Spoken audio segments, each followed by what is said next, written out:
So hello and welcome to this Engage for Success online masterclass. Today we're going to be talking about the way in which we engage with our people, with our teams, and the positive impact that this can have on our own careers as well. So part of this was really stimulated by some recent research by Korn Ferry Hay Group, which suggested that only 15% of employees consider themselves highly motivated. And I thought, oh my goodness, that's if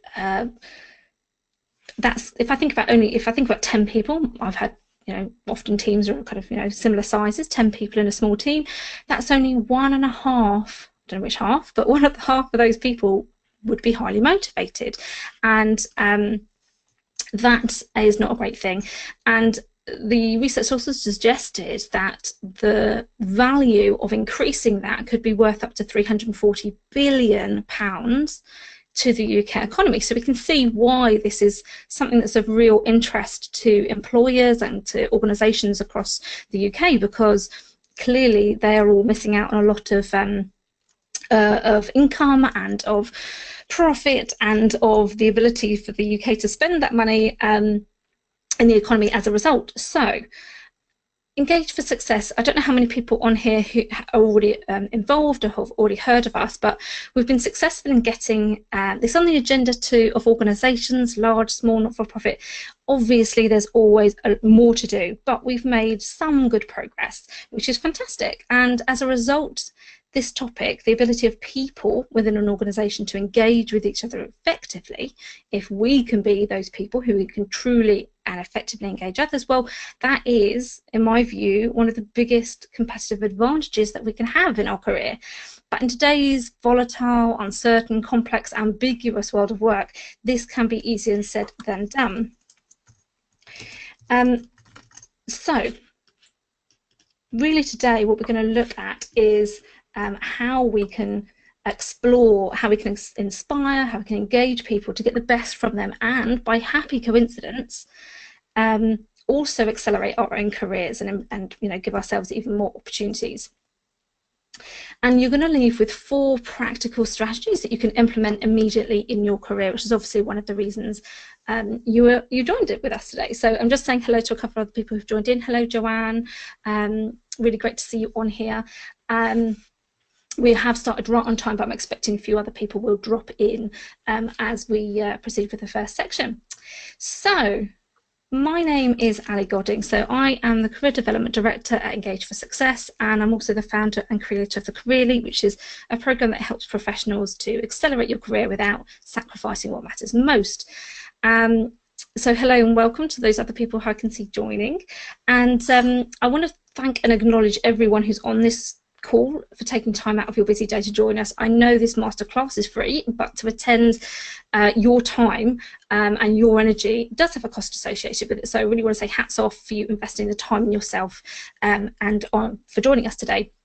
And I'm delighted that we're also going to be joined on this session by our special guest, data scientist James Court-Smith, who has been Senior Advisor for Engage for Success for a number of years. He's also the Director of Stillae Limited, a company that puts your organisational data to use, making it work for you. And he has also been a phenomenal mentor and sponsor for the Engage for Career Success Thought in Action group. And just want to say a quick hello. So hello, James. You're on the line. I am indeed. Thank you very much, Ali. And hello, everybody. Very pleased to be joining the webinar today. Great. Fantastic. Thank you so much. And I've asked James if I'm going to be kind of sharing the slides and sharing some thoughts in a moment. And I've asked James to feel free to chip in at any point, because I know it will be more interesting, the more voices than just mine. Also, I have mentioned to people before we started, but I'm going to mention it again because we've had a few new arrivals. There is an orange button on your top right hand side somewhere. It's an orange with a white arrow. If you click down that will drop down the toolbar, and on there is something called questions. So in questions, this is how you can interact with us. So you can send your questions, your thoughts, your comments. There'll be certain points throughout this session that I'll be inviting your comments, thoughts and questions. So please do interact, because we know that the more people interact in something like this, the more they gain from it. So yeah, please do take advantage of that. So let's have a little look at what we're going to really kind of look at today. So first of all, we're going to be looking at engaging our teams or not. We often, it's quite a difficult thing to describe, but we all know almost intuitively, I would say, what it isn't to engage others and ourselves. So really I'm looking at, some of us will have already heard about employee engagement. That's fantastic. I think it will serve us well to be reminded of what we're really here to talk about and what that really looks like at an individual level. And also if you've never heard of this kind of thing and you're just really interested in learning a bit more about it, then that's fantastic. We're really looking to invite participation from people from all parts of the working world, whether that's today live or for those listening to the replay afterwards. You're all extremely welcome. And now, I think we all know that the world is changing, and I think it will really be useful for us to think about why is this so important right now, and to really look at some of the positive natural byproducts of getting this right, what we can do, some specific practical steps we can implement, and also think about where you can learn more. If anything that you hear today resonates with you, if it interests you, then there are ways that you can get more deeply involved or get more information and insight into what we cover today. So what it's not, let's think about that for a minute and really kind of get ourselves in the zone of what it means to engage people. So this is a real picture. This obviously it's a real picture, but this is something real that happened. It went viral to the obvious embarrassment of the council in question. And I suppose, this is not what engaging people is about.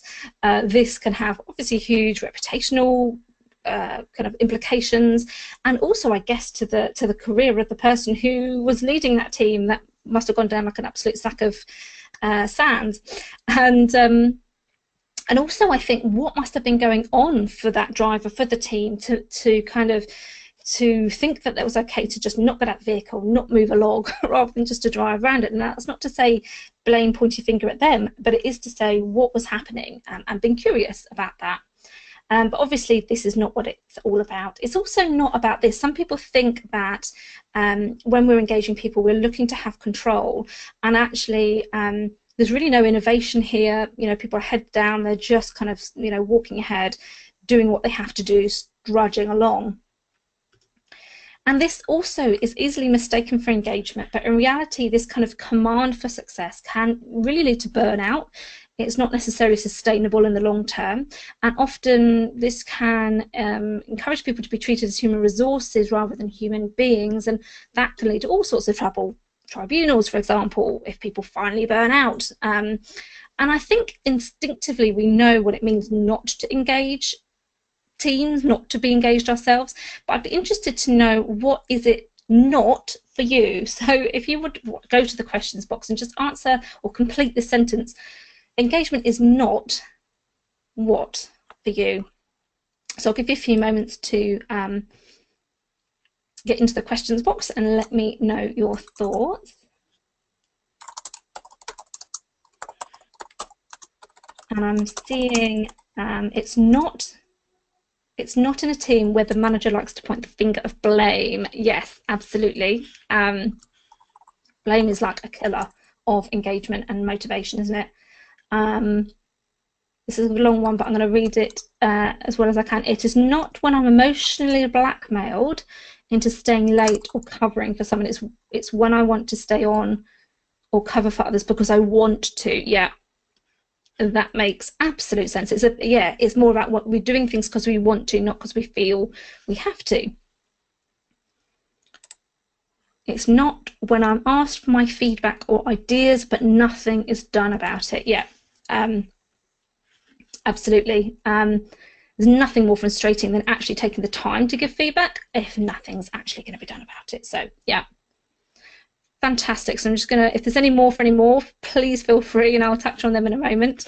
Oh, here we go. There's another one. Just make sure I can read that properly. It isn't forcing the horse to drink. Yes, because it is the horse's choice, I think that says. I'm just going to click in and let me see it. Yeah. Absolutely, it's absolutely not taking and forcing the horse to drink. All we can do is leave the horse and invite them to do that. Bang on. So we can see that it's kind of a spectrum of work experiences, and engagement, I would argue, is the optimum experience for all involved, whether that's the employee, the manager, the company. And this spectrum is not official for engagement success material, by the way. This is just material I have created for another training that I deliver. But I felt it relevant to use here because I think it's a really useful visual aid, influenced by my own lived experiences, but also by some really phenomenal academics, including Professor Will Marshall-Philly, Professor David Guest. They've both done some really interesting work. Shalfeli on work addiction versus engagement, David Guest on engagement versus satisfaction. And I just, the way I see it is on a spectrum. And essentially what we're looking at is satisfaction being people are happy, they're contented, that's great. And whilst that's important, I think it's a hygiene factor. Certainly making sure people are safe at work, happy and content. Sometimes that can be quite a passive state, not the active state of engagement. Someone could be satisfied but not necessarily an asset to the team, so that can sometimes cause a problem. Work addiction, this is when somebody works more jobs than the hours actually requires, and they continue to do that despite having a negative effect on their personal life, family relationships, mental, physical health. And it can often be mistaken for engagement and proactively encouraged by companies. I know I've got a natural tendency to slip into work addiction if I'm not careful. So it's kind of almost, actually, I'm one of the opposite people who need people to almost pull me back rather than keep me pushing, if that makes sense. But for other people, it's different. If you're somebody who's satisfied, we might need to push them to kind of get a little bit more engaged. Burnout is often as a result of really that kind of long-term stress, and it kind of really exhausting us mentally, emotionally, physically. And ergophobia, actually, this is something I've only recently learned about, so I've added it in. But it is a really persistent fear of work, and it's to do with kind of social phobia, performance anxiety, which really is the completely opposite end of the spectrum. But I think it's useful to really kind of see the whole spectrum of how people can experience work and the mistakes we can sometimes make in identifying what really is engagement in our teams. It is easy to mistake, some satisfaction and addiction, for example, for engagement in some instances. So what is it? Well, this picture was taken in 2013. This is I was seconded to the Engage for Success core team for the first time. We just put on a huge event, launched a new website, got social media going, all of that jazz. And I would argue, for me, this was one of, if not the most engaged team I'd been a part of. And for me, it was trust. We were trusted to do our best work.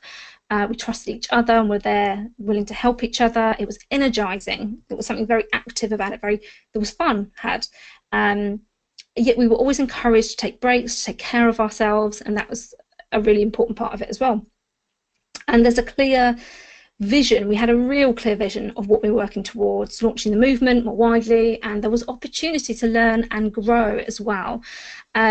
But what each individual found specifically engaging, if you asked all those people, it might be something completely different for everyone, but the result was the same. We each offered more of our capability, more of our potential to the organisation. And that is not really a definition, but that's something I've heard David McLeod, our founder, say, use those words about offering more of our potential and capability. And I think that's quite a nice definition in a sense. So I'd be interested to hear from you. What does being engaged mean to you personally? So feel free to pop it in the questions box and let me know what it means for you to be engaged. So I'm seeing it's when I'm listened to, when I'm interested in what I'm doing, being passionate about what I do, and it ebbs and flows, not a continual state, being involved in decisions and interested in your work. Yeah, I think those two are really powerful. Being passionate, having that energy, that drive about what we're doing, and that being involved in decisions, being really consulted, having your opinion matter, and the interest in our work is, yeah, if you love what you do because you're interested intrinsically in it, that just makes a massive difference. And believing in what you do, yeah, oh my goodness, that whole kind of really feeling aligned with what the organisation is doing and what you personally are doing within it. So for example, that always makes me think of like nursing and things like that, where there's a real, real innate belief in what they're doing. and being treated as an equal. Yeah, I think that's, yeah, being treated as human beings, not resources. We are all making an equal contribution, and it's having that recognised, isn't it? Thank you for all your comments, because I think that really brings it to life, that when we remember what it means for us, it can make it so much easier to then turn that around and think, how can I effectively engage with others?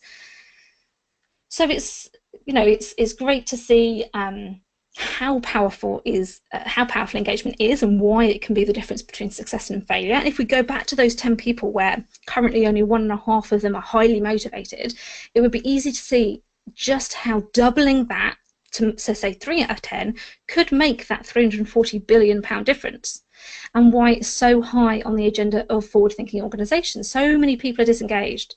If the other 8.5 are disengaged, or certainly not engaged, you can see how that's going to have a powerful impact on our organisations, and why they value this so highly. This is such a highly valued skill set, but I think it's really underplayed, really under-discussed, and quite frankly, organisations that, when you can demonstrate to an organisation that you get this, and you can demonstrate through your results that you can get and deliver this, you are quite frankly worth your weight in gold, because it's such a rare skill. If it wasn't such a rare skill, we wouldn't be in the problems we're having.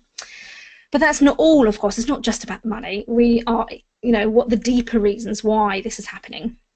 And it could be argued that it's always been an issue, and people like the Cadburys, for example, took good care of their workers. They knew about this well. However, I do think it's a fact that the industrial era, it was based on output. It is different these days. That was much more mechanical. Do X and Y will happen. We're living in a completely different world at the moment. Today's knowledge economy and our political climate, there's more uncertainty, complexity, ambiguity, volatility. It is a different world, and I think we all feel it. But it's useful, I think, to help us just remind ourselves for a minute where this is all coming from. So we are dealing with a higher rate of competition internationally with the BRIC countries. You've got Brazil, Russia, India, China are hot on the tails of the UK. There's been a death of deference when the boss says jump. I know I don't say how high. I say why. What is it you're trying to achieve? How can I best do that? I'm questioning it, as we all do. That's just the way things are these days. Our customers are more demanding. They can see what's possible. They know what's technically possible. And if we've not caught up yet, there is no sympathy for an organisation that hasn't quite caught up and is, knows how to quickly respond to their customers, for example. Let alone, obviously, the ambiguity that's going to come, has come with Brexit, the results of our most recent election. Who knows what is around the corner? So let's just pick out one of those. I want to just pick out one to look at in a little bit more detail, to bring it into context with our career. So just taking one example, the spread of knowledge, the transparent world that we're working in right now. So transparency, Glassdoor, that's why it's called Glassdoor. It's been around for quite some time. Essentially, if you haven't heard of it already, it's the TripAdvisor of employers. So it's where employees publicly rate their employers on a number of factors. And I don't know about you, but I always look up an employer on here before considering joining them, and that is my advice to clients as well. Previously, I would have turned to the top 100 companies to work for list, to the great companies to work for list, and I still do. There's still some great value in there when researching employers. But Glassdoor does take it a step further. It's not annual, it's in the moment, and it's not led by the business. The organisations don't set the questions, so there is that kind of sense of impartiality. And even here, bosses, you, us, we, could be being rated. Management comes up a lot in the comments, and obviously it's anonymous, individuals aren't named. But clearly this is coming up, and organisations' ears prick up. You can see I just literally picked out the first example that I saw come up. It happened to be Unilever, but you can see how they were looking to respond and to pick up the comments that were made there. So it is something that we should be aware of from that perspective, I think. However, it's not all kind of doom and gloom and fear mongering or whatever. I think it's important to also think about the positives. What happens when we get this right? And there is a lot of examples of what can happen when we really get this right. So I wanted to tell you a very brief story, and then we're going to look at some real hard data as well. So in my 20s, and you may well be able to relate to this when you look back at your career, and I'd invite you to do so. In my early 20s, I was promoted to a management role where suddenly the team I was part of, I was now managing. And anyone who's been in that situation knows how tricky that can be. And I was really keen to prove myself. It's my first management role, so I hired my first exec coach. And thank goodness I did, because she was able to point out to me, luckily, before my team did, my micromanaging ways. I was one of those horrendous, I hadn't realised it, but I was one of those horrendous micromanagers, because I just set up this project. I really wanted to have this kind of high impact so I could make my mark in this new role, and the team were obviously critical in the implementation of this project. But from my perspective, I was thinking, oh, but I'm handing over my performance into the hands of other people. And actually, when I looked at it, I was demonstrating lack of trust in them. Actually, I didn't realise it at the time. And I think this is actually quite a common fear when we first start managing other people. It's such a different skill set than doing the great work in itself. And I think, this is one of the challenges that we don't get taught. Anyway, after my coach helped me to give them genuine responsibility, by that I mean literally the ability to respond, to recognise that there was a more powerful way of managing a project, to step back, to allow the team the space to do the work that they could do really well. Yes, do quality checks, yes, have a deadline, but ultimately how they went about that, absolutely up to them. And when I made that shift, the input from the team was totally different, the energy was totally different, and actually that project turned out to be highly successful. And it wasn't long after that I was invited to take on my first head of department role. Now, it didn't escape me that I had not been promoted again because I delivered the perfect project, which is actually what I tried to do. It was because I had galvanised the team to deliver a great piece of work, and that was it. So I thought that was a really powerful lesson to learn, in quite an early stage of my career. Now, that's purely anecdotal, and obviously I think there is value in anecdotal stories, otherwise I wouldn't have shared that with you. And I'm really keen to hear your stories of engaging your people to deliver great results. And if you have one, I'd love you to email it to me. I'm trying to collect a bunch of these stories about where you have galvanised people to deliver great results, engaged with them to deliver some really superior work, so that we can share it with other people. So please do email me on ali@engageforsuccess.org. I'd really love to hear your stories. They can be anonymous, up to you. Now, there is also something extremely powerful in the stories that big data can tell us, and I felt it really important to share these next two case studies brought to us by the brilliant James Court-Smith. James, are you still there? I am indeed, yeah. Hurrah. So would you mind sharing the case studies that you very kindly shared with me? I'll bring up the first one for you and just let me know when you want me to move along. Absolutely. No, thank you very much. And probably just a quick word on the context around all of this. So why would we even be looking at it? Well, very often employers look to check they're getting a return on investment. They want to see that there is evidence that engagement helps with productivity and with being an effective organization. And so that's something that Engage for Success has focused on very heavily. We had the original McLeod report to government in 2009 highlighted lots of good evidence, and then the main evidence paper, the evidence report from Engage for Success in 2012 really highlighted and reconfirmed all those links. And indeed last year we published further evidence, which was an update with more great case studies. And why am I talking about that? Because actually I think it's the very same thing that we're looking at here. And what the evidence shows us is that when engagement is higher, everything else being the same, when engagement is higher, you get much better outcomes from employee wellness, through customer experience, through productivity, safety measures, and all of those good things. So there are lots of positive outcomes, and that's what we end up looking at very often when we're looking at validation or checking that evidence is there that engagement is worth investing in as an employer. The the reason for mentioning that is it's not a big leap then to think, well, hang on, if more engaged people tend to take less sickness absence, they tend to deliver better on their business goals, wouldn't that mean then that my team is going to be more successful, more effective, and if I'm the manager leading that team, that should rightly reflect back upon me? And I think that's really the nub of what we're looking at here. So the slide that we have up at the moment, I've picked two examples. I've done this with many different organizations, but this first one is an FMCG organization with many, many thousands of line managers. They use a 5-point performance appraisal system, so you can be meeting expectations in the middle, you can be above or outstanding, and you can be below or unsatisfactory. What I'm showing on the graph is really simple. We've got two groups of managers, and on the left-hand side we've got those managers who are in the bottom third, based purely on the engagement of their team, the team they're leading. On the right-hand side, we've got managers that are in the top third, again, based purely on their team's engagement. So nothing to do with how the managers themselves answer an engagement survey, but everything to do with how their teams respond.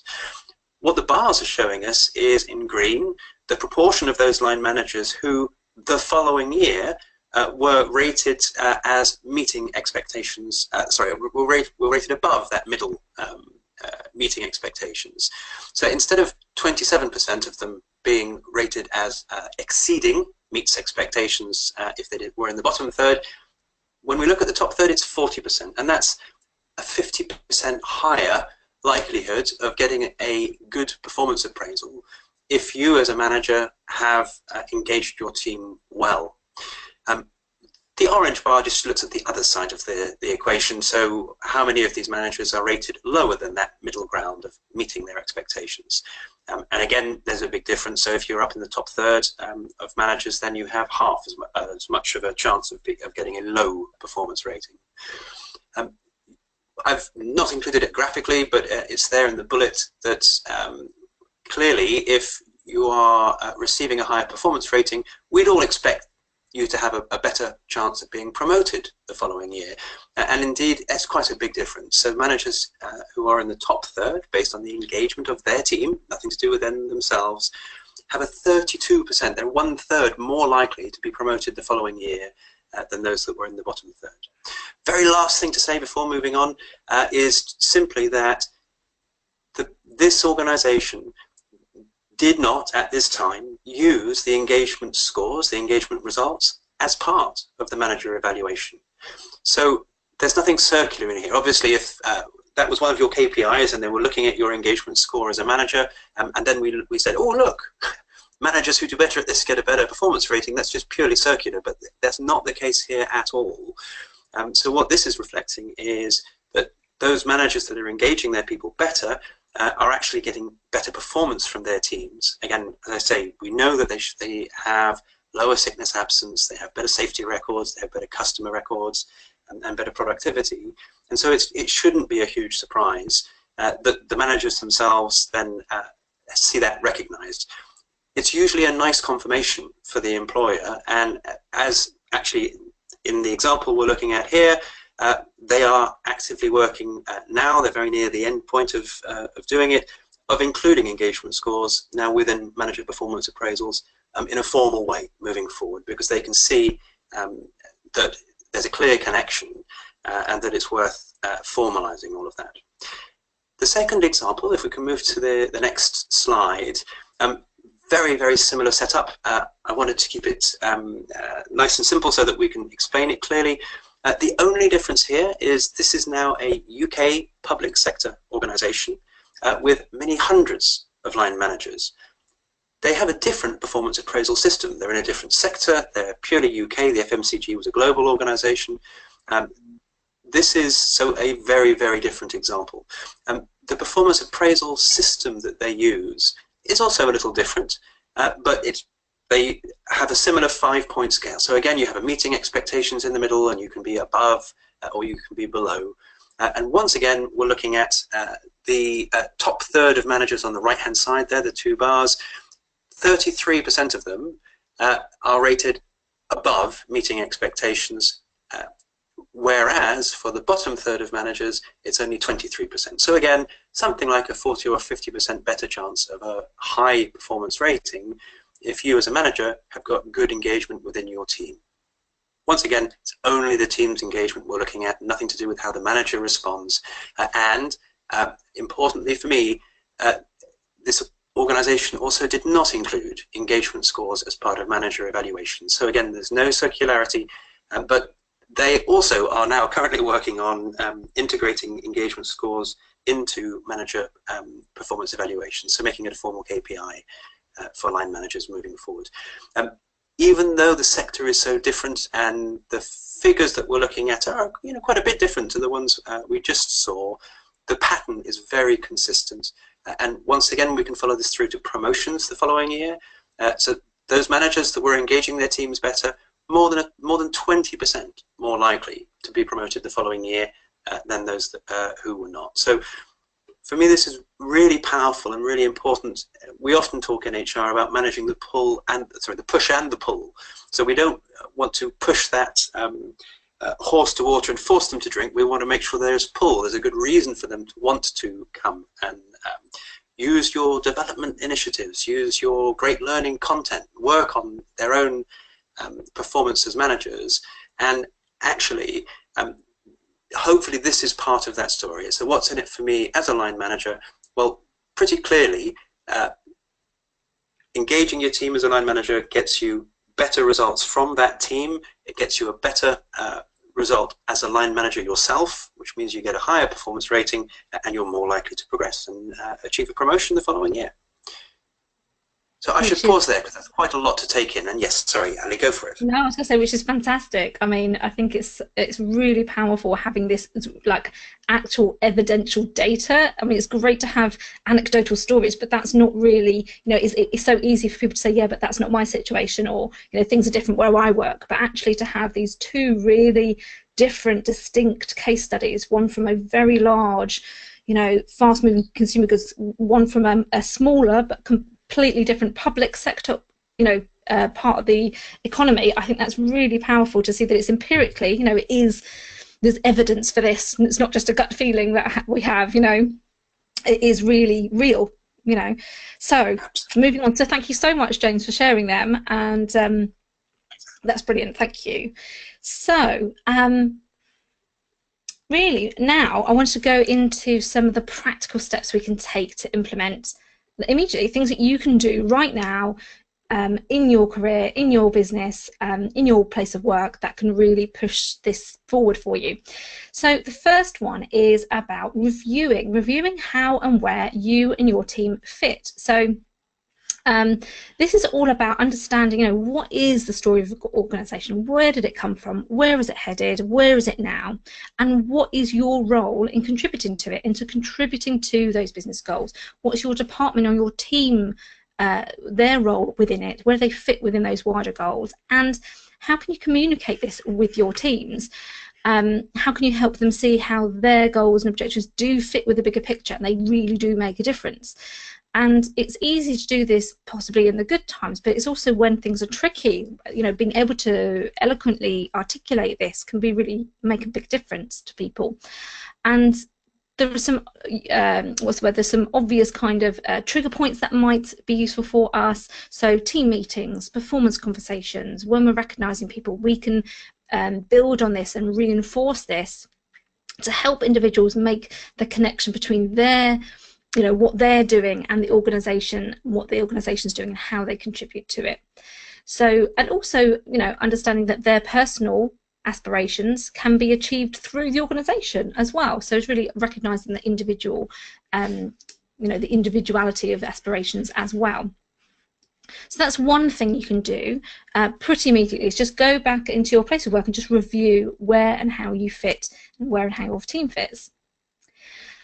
Second thing you could do is to ask people, what can I stop, start and continue doing? And this might be on, how you focus, give people scope,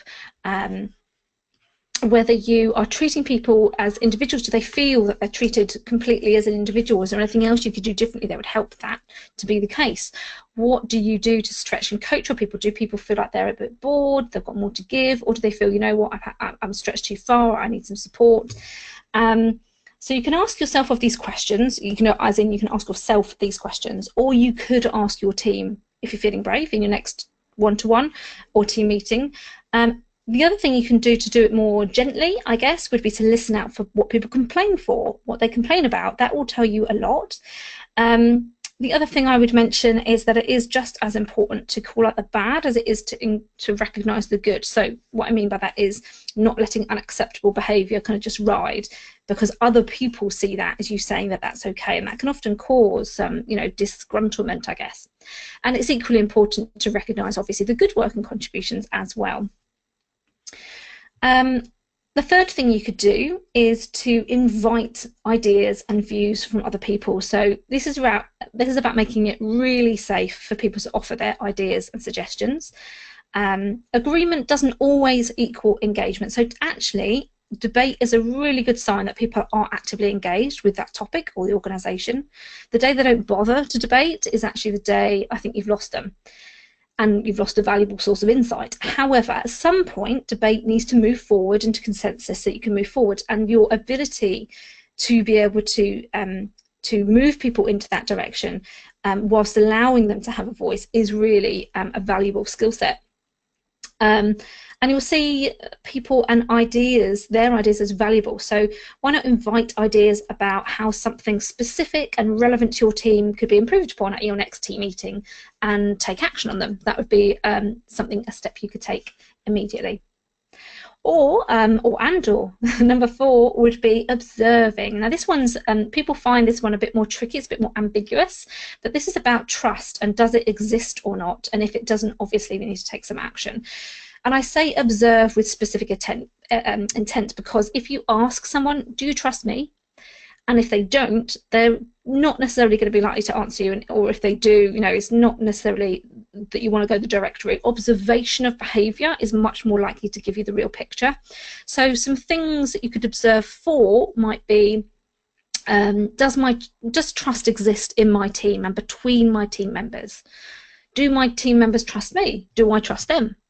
So signs that this is weak might be there's a lot of CCing on emails, so, you know, to everyone under the sun in emails. Time might be being wasted on activities that aren't actually required, but people do it to cover themselves. That might be a sign that there's lack of trust between people, or even that they don't feel trusted by you. Do you trust your team? So, you know, do you insist everybody comes into the office all the time just so you know where they are? Do you want people to phone in to confirm that, you know, they've left this client, they're on the way to the next? That's actually a real situation somebody I worked with had. Their boss wanted them to phone in when they'd left a client and to phone in when they'd arrived at the next one. Honestly, if that's not a sign of lack of trust, I don't know what is. And do you trust your team? Do you can your team trust you? So do you say what you're going to do and then do it? And if you don't do it, do you acknowledge that, and do you apologise for that in a way that other people can recognise? I can't remember the exact stat, but there was, you know, a large stat that 17% of managers or leaders think they do apologise for things when they get it wrong, whereas 60-odd% of employees felt the same way. So there's something about people actually recognising that you are apologising for what maybe something you've missed, and then before moving on. And you know what, lack of trust is one of the most destructive forces in performance, so this is a really important factor. So there are some things that you could do to observe whether trust exists, and if not, where not, you can take some action on it in your area of work immediately. So though they are the 4 practical steps that we can implement to make a positive impact, engage our teams, and by happy accident also grow our own careers. So now I wanted to have a look at what we can do. So if any of what we've talked about today has resonated with you, there are ways that you can learn more, and there are ways you can get involved. So the first thing I would say is come on over to our website. We are on engageforsuccess.org, and there's a section called Managers. And in that section, you will find all sorts of tools, resources, ideas, thoughts that will help you grow and develop as a people manager and to be an engaging people manager. So I'd really recommend that you go on there and have a look. And then finally, perhaps you are intrigued or interested in what we're doing more broadly and wanted to get involved somehow. And there are so many different ways you can get involved, from anything from just signing up for our newsletter to joining a thought and action group like the one we've got going here, Engage for Career Success, for which I would love some new volunteers. So if that does interest you in any way, drop me an email at ali@aligodin.com. Go to our website, engageforsuccess.org. Check out all the different things that we've got going on. There are so many different amazing projects, and there's bound to be something that will interest you. So please do feel free to have a look around and see how you can best get involved. So on that note, we're doing really well for time. There is time for questions if anybody has any. But also I understand people are busy, so if you don't, that's absolutely fine. But both James and I are still on the line should you have any questions. So I will leave that, just to pop them in the questions box if you have any, and I shall we will endeavour to answer them.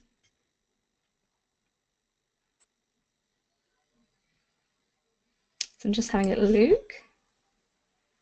At the moment, there are no questions. I'm hoping that means everything was covered exactly as you would like. I'm just double checking because I think I saw somebody. No.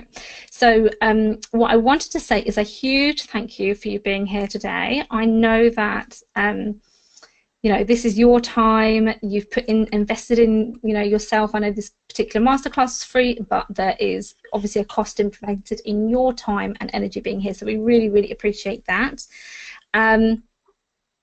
On that note, I will say a goodbye and hopefully to see you very soon on the Engage for Success community somewhere.